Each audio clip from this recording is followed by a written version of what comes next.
رفائی رحمت اللہ تعالی علیہ نے حضور کے دستے کرم کا بوسہ لیا۔ حضرت غوث اعظم شیخ عبد القادر جیلانی علیہ رحمہ فرماتے ہیں اتفاق سے اس دن میں بھی موجود تھا، اور کہتے ہیں کہ حضرت امام رفائی کے صدقے سے حضور کے دستے اقدس کی زیارت میں نے بھی کر لی۔ اللہ اکبر! یہ حضور علیہ الصلوۃ والسلام کا شفقت فرمانا ہے ان لوگوں پر جو حضور علیہ السلام پر کثرت کے ساتھ درود پڑھتے ہیں۔ جن لوگوں نے حضور علیہ السلام کے اوپر درود پڑھنا معمول بنایا ہے، یہ موضوع اپنے دامن میں بڑی وسعت رکھتا ہے، ان پر بڑے بڑے کرم ہوئے۔ آج کا جو عنوان ہے صلو علیہ وآلہ، یہ شیخ سعدی کی مارکۃ الآراء ایک ربائی کا آخری مصرع ہے، اور متواتر صدری روایات کے مطابق حضرت شیخ سعدی شیرازی چونکہ بہت بڑے شاعر تھے اور قادر الکلام شاعر تھے، آج صدیاں گزرنے کے بعد بھی آپ کی گلستہ اور بوستہ اور کریمہ آج بھی اسی طرح مقبول ہے جس طرح صدیوں قبل تھی۔ ورنہ کسی زمانے میں فردوسی کا شاہ نامہ پڑھا جاتا تھا، لیکن آج دنیا کو اور نئی نسل کو فردوسی کے شاہ نامے کا پتہ بھی نہیں ہے۔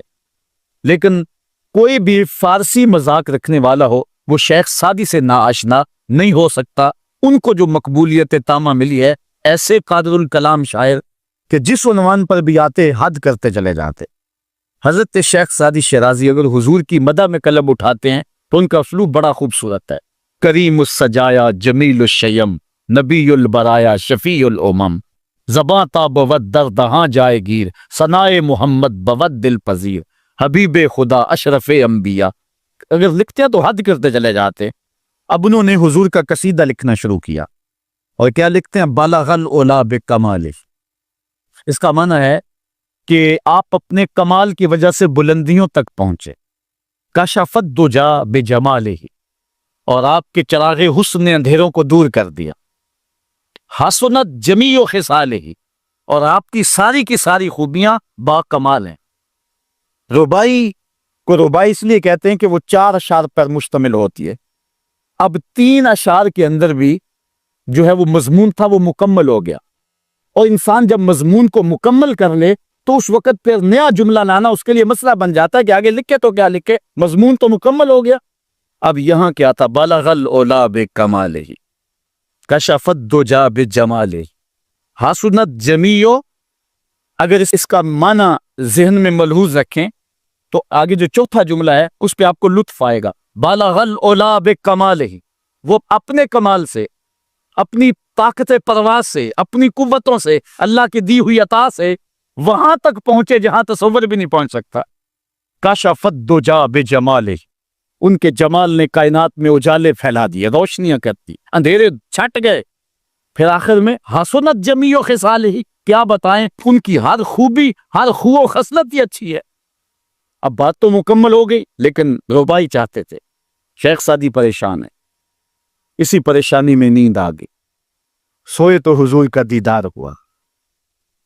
فرمایا سعدی آگے کہتے کیوں نہیں ہو؟ صلو علیہ وآلہ، صلو علیہ وآلہ۔ اور بنتا ہی یہ ہے، میں اصل خود بھی شاعری سے تعلق رکھتا ہوں، کسی زمانے میں کچھ لکھا بھی ہے، لیکن یہاں تھوڑا سا میں آپ کو اپنے ساتھ اس لیے سفر کروا رہا ہوں کہ آپ اقبال کے دیس کے باسی ہیں، اس لیے آپ سے ایسی باتیں میں کر لیتا ہوں، ورنہ بعض کا یہ ایسی باتیں نہیں چھیڑتی، یہ مشکل ہوتی ہیں، لیکن آپ لوگوں کے خمیر اور مزاج کے اندر جو ہے یہ لذت اور یہ چاشنی موجود ہے۔ اب ذرا توجہ کیجئے، بالغ العلا بکمالہ، وہ بلندیوں پر پہنچ گئے۔ کشف الدجا بجمالہ، اپنے جمال سے اندھیرے چھٹا دیے، دور کر دیے۔ حسنت جمیع خصالہ، کیا بتائیں ان کی ہر خوبی ہی با کمال ہے۔ تو جب ہر خوبی با کمال ہے تو پھر جی نہیں چاہتا کہ پڑھو صلو علیہ وآلہ، یعنی پھر دل اچھلتا ہے، روح پکارتی ہے، جو اتنی خوبیوں کا منبع و مصدر ہے، اتنے کمالات کا جامع ہے، جس کے دم سے اندھیرے چھٹ گئے، جس کے دم سے کائنات میں اجالے پھیل گئے، تو پھر کیوں جی نہیں چاہتا کہ اس نبی پر درود پڑھا جائے؟ صلو علیہ وآلہ، آؤ اس نبی پہ درود پڑھو، اس نبی پہ سلام پڑھو، اس نبی پہ بھی درود پڑھو، اس کی آل پہ بھی درود پڑھو۔ بالغ العلا بکمالہ کشف الدجا بجمالہ حسنت جمیع خصالہ صلو علیہ وآلہ۔ میں درود شریف کے عنوان سے اپنی گفتگو کو ختم کروں اور امام بوصیری کا ذکر نہ کروں تو یہ ناانصافی ہوگی۔ حضرت امام بوصیری فالج زدہ ہیں، ساری زندگی بادشاہوں کے قصیدے لکھے ہیں، ساری زندگی بادشاہوں کی کہانیاں بیان کی ہیں، ان سے اعزازات پائے ہیں، تکریمات پائی ہیں، لیکن عمر کا آخری حصہ آیا، جسم فالج زدہ ہو گیا، سارے چھوڑ گئے۔ تنہائی، بیماری اور غربت، یہ تین چیزیں اگر اکٹھی ہو جائیں تو ان کو کاٹنا بڑی قیامت ہوتی ہے۔ تنہائی، غربت اور بیماری، یہ تینوں اکٹھی آ گئی حضرت امام بوصیری پہ۔ صحت مند کے سارے گاہک ہوتے ہیں، بیمار پڑ گئے تو کوئی پوچھتا ہی نہیں۔ ایک دن خیال آیا، ساری زندگی شہنشاہوں کے قصیدے لکھے، آج اس کا قصیدہ نہ لکھوں جو کائنات کا دولہ ہے۔ اللہ اکبر، قلم پکڑا، پھر حضور کا قصیدہ لکھا۔ یہ قصیدہ بردہ شریف مکمل کیا۔ رات ہوئی، حضرت امام بوصیری سوئے، آقا کریم علیہ السلام تشریف لائے، اور یہ بات ذہن میں رکھیں، حضور نے ارشاد فرمایا، من رآنی فی المنام فقد رآنی فإن الشیطان لا یتمثل بی۔ یہ ابن ماجہ میں 6 طرق سے روایت مروی ہے، ویسے بخاری دیگر کتابوں میں بھی ہے، لیکن ابن ماجہ حجم کے اعتبار سے چھوٹی کتاب ہے، اس میں بھی 6 مرتبہ یہ روایت ہے، باقیوں میں تو بہت مرتبہ یہ روایت آئی ہے۔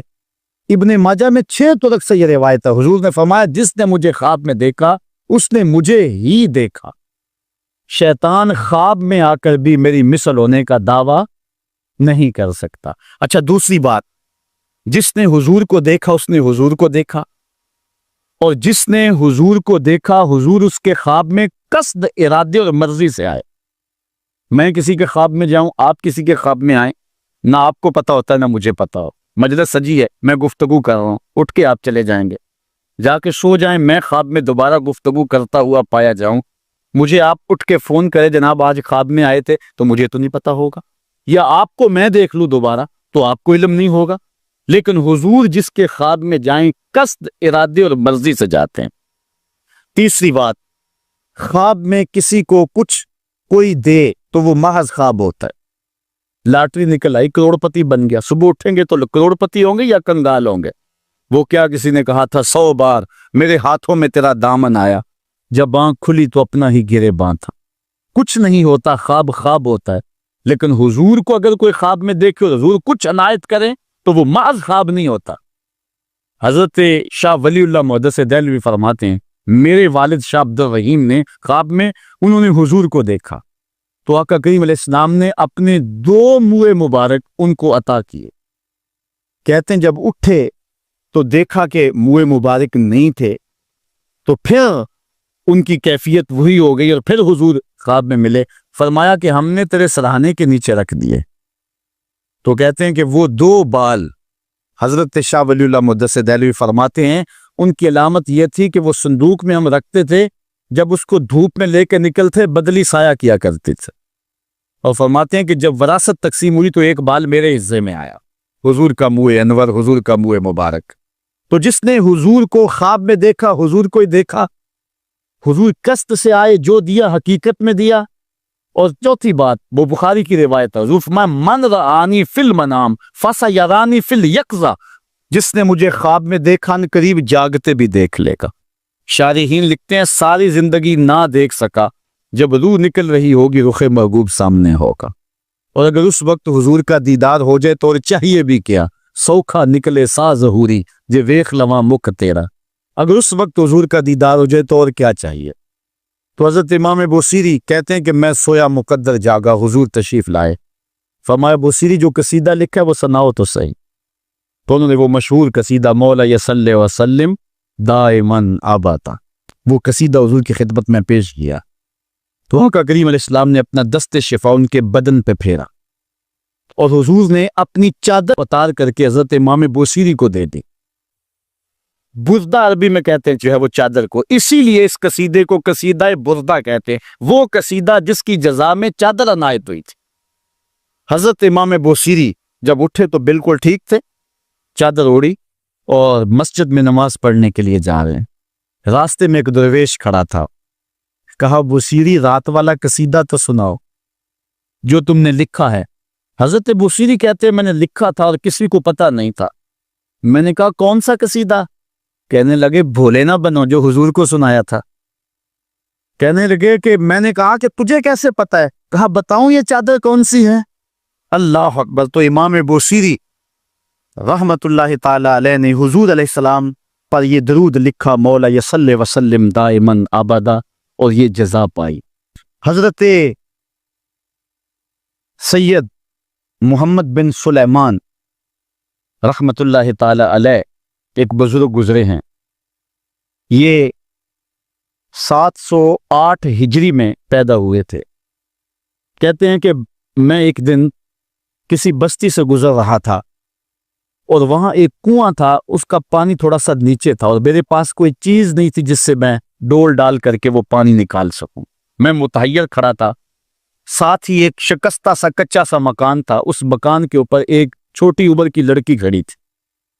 مجھے کہنے لگی کہ آپ پریشان ہیں؟ میں نے کہا ہاں بیٹے، مجھے پریشانی یہ ہے کہ میں نے وضو کرنا اور نماز پڑھنی ہے اور وقت جا رہا ہے اور یہ پانی بہت نیچے ہے، اگر تم کچھ میری مدد کر سکتی ہو تو ضرور کرو. وہ چھت سے نیچے آئی اور اس نے آ کے اپنا لعاب اس کنویں میں پھینکا. حضرت شیخ سید محمد بن سلیمان فرماتے ہیں کہ میں نے دیکھا کہ یکا یک کنویں کا پانی اچھل کے کناروں تک آ گیا اور بہنے لگا. میں نے جلدی سے وضو کیا اور پھر میں نے اس لڑکی کو کہا میں تجھے اللہ کا واسطہ دیتا ہوں، تو مجھے بتا کہ تیرے پاس ہے کیا کہ تیرے لب کے ڈالنے سے یہ پانی اچھل کے اوپر آ گیا. تو اس لڑکی نے مجھے کہا کہ یہ جو مرتبہ مجھے ملا ہے بکثرت الصلاۃ علی من کان اذا مشى فی البر تعلقت الوحوش باذیالہ، یہ مرتبہ میں اس پر درود پڑھ کے حاصل کیا ہے جب وہ جنگل سے گزرتے تھے تو جو جانور تھے قدموں سے لپٹ جاتے تھے، میں ان پر درود پڑھنے کی برکت سے جو ہے وہ یہ مرتبہ حاصل کیا ہے. تو حضرت سید محمد بن سلیمان کہتے ہیں کہ پھر میں نے ارادہ کر لیا کہ میں ساری زندگی حضور علیہ السلام پر درود پڑھتے ہوئے اور درود لکھتے ہوئے گزاروں گا. پھر انہوں نے مشہور زمانہ کتاب جس کو اہل علم اور اہل تصوف دلائل الخیرات کے نام سے جانتے ہیں، جس کی متعدد شروحات بھی لکھی گئی، وہ کتاب انہوں نے تصنیف کی. اور اس کتاب کی خصوصیت یہ ہے کہ جو شخص اس کتاب کو باقاعدگی کے ساتھ پڑھے اس کو حضور کا دیدار نصیب ہوتا. اور اس کتاب کو پڑھنے والے، میں نے ایک روایت میں پڑھا ہے کہ جو شخص حضور علیہ السلام پر کثرت سے درود پڑھے، اللہ تعالیٰ اس درود کی برکت سے اسے تو نوازتا ہے، اس کی اولاد کو اور اس کی اولاد کی اولاد کو، یعنی اس کی نسلوں کو بھی سنبھال دیتا ہے. تو حضرت سید محمد بن سلیمان نے یہ کتاب لکھ کر کے درود کی زمانے پر احسان کیا، اور آج تک بالخصوص علماء روم کا عمل اس کے اوپر جو ہے وہ کثرت کے ساتھ ہے. لیکن یہاں بھی جو ہے وہ ہمارے بر صغیر پاک و ہند میں بھی دلائل الخیرات پر لوگوں کے بہت زیادہ عمل ہے. میرے والد گرامی اللہ ان کی قبر پہ کروڑوں رحمت نازل فرمائے، انہوں نے 37 سال تک بلا ناغہ دلائل الخیرات کا وظیفہ کیا ہے. اور یہ جو کچھ بھی ہے، وہ کیا کسی نے کہا تھا میں جو کچھ بھی ہوں ان کی توجہ کا روپ ہوں، میری زندگی تیرے پیار کا انعام ہی تو ہے. تو یہ سارا فیضان یہ دروش شریف کا فیضان ہے جو دروس قرآن کی صورت میں آپ دیکھ رہے ہیں.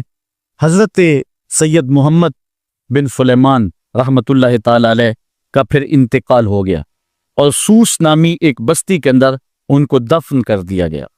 پھر اس کے بعد 77 سال کے بعد ان کو وہاں سے مراکش منتقل کیا گیا، اور آپ کو جب دفن کیا گیا، اور یہ بات اخبار مشہورہ میں سے ہے کہ آپ کی قبر کی مٹی سے درود کی برکت کی وجہ سے کستوری جیسی خوشبو آیا کرتی تھی.